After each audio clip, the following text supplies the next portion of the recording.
Hi everybody, it's Steph. I wanted to bring you another transition update video because it's been a couple of weeks, 2 or 3 weeks since my last one, and I was supposed to be getting my estrogen, I believe it was October 28th, but there was a little bit of a change and it was something that I wasn't expecting, so I want to share it with you so that maybe you will be prepared if this happens to you. It wasn't that there was a complication with my body or my health or anything like that, but my doctor is, I believe he's fairly new. I think I'm one of the first patients he's helping transition. He's had other trans patients, but I'm the first one he's helping to actually transition, right? So he's a little bit unfamiliar with the chemical background of everything because it's not really actually taught in medical school how to help somebody transition. It's a new kind of experience and he's learning as he goes, which I understand. I'm not holding it against him or anything. I think that's good that he's open to it, and I'm happy to be the person that can, you know, lay the brickwork down for him so he can help more people. That being said, because I am his first transitioning patient, it's gonna be a little bit bumpy for me in terms of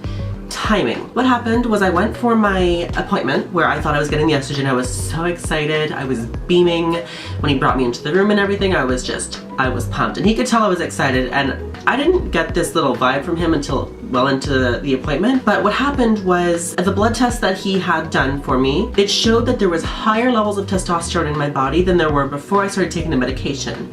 And what made sense in my mind when he said this was maybe because my body's not producing, or I'm not getting the estrogen, my body is kind of overproducing testosterone to make up for it. That's what I thought in my head, and I was like, okay, well, we're gonna have to maybe try a different medication or something, or maybe he's gonna discover he has to just prescribe me the estrogen and go for it. But he said, you know, we're gonna take some time and I'm gonna do some research and talk to my colleagues, which he's been waiting to hear back from, so that he can make the appropriate decision for my health, right? So what ended up happening was he called me a few days later. He was very prompt. I was very, very pleased. He's a really good doctor. I'm really, really happy with him. But he called me a few days later and he said what was happening was the blood test was showing higher levels of testosterone in my body because my body wasn't using it. So it was just sitting there dormant, and that's why I was experiencing small changes that would make sense with, you know, a reduction in testosterone use.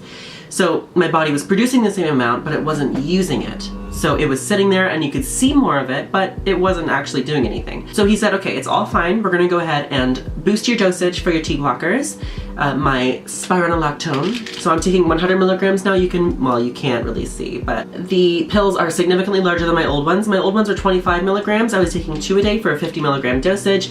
I take 1 of these a day in the morning now, and it's 100 milligrams, and they are kind of hard to swallow, but I manage. So I'm gonna be on the 100 milligrams for a while, and I should be starting my estrogen finally on November 25th, which is 2 days before my birthday, so it's good timing, I think. I'm happy with that. So far, you know, since my 4-week update video, which I will link in an annotation down here if you want to check out my 4-week update video. If you have not seen it already, it's good to catch up. You should watch it. It's right here. There hasn't been much of a change since then. I find I've gained a little bit of weight. Not a lot, maybe like 5 or 10 pounds, which doesn't, I don't mind, it's whatever, but because the testosterone is not actively burning as many calories and I'm eating roughly the same amount, maybe a little bit less than I did before, my body's kind of putting on a little bit of extra weight, but without the estrogen it's not going in the right spots. It doesn't bother me a lot because it's not a lot of weight, it's fine. Even if it was a lot of weight, if it's going in the right spots, I'm okay with it, but it's just like I notice in my chest, you know, because my weight always has gone to my chest and my stomach, which is gonna be good because, you know,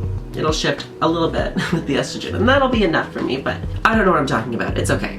Point is, there has not been any other sort of significant physical, mental, any kind of change since my 4-week update video, except for the slight weight gain that I'm experiencing, and, you know, I'm prepping for the estrogen, which is very, very soon, and I'm very excited. That is all I have to share with you this week, and I will see you again very, very, very soon. Thank you so much for tuning in to hang out with me. I love you so much, and I will let you know as soon as I get my estrogen, and if I don't, I will let you know why I didn't get my estrogen, but it should be smooth sailing from here because he's done a little bit more research. He's a great doctor. I'm very happy with him.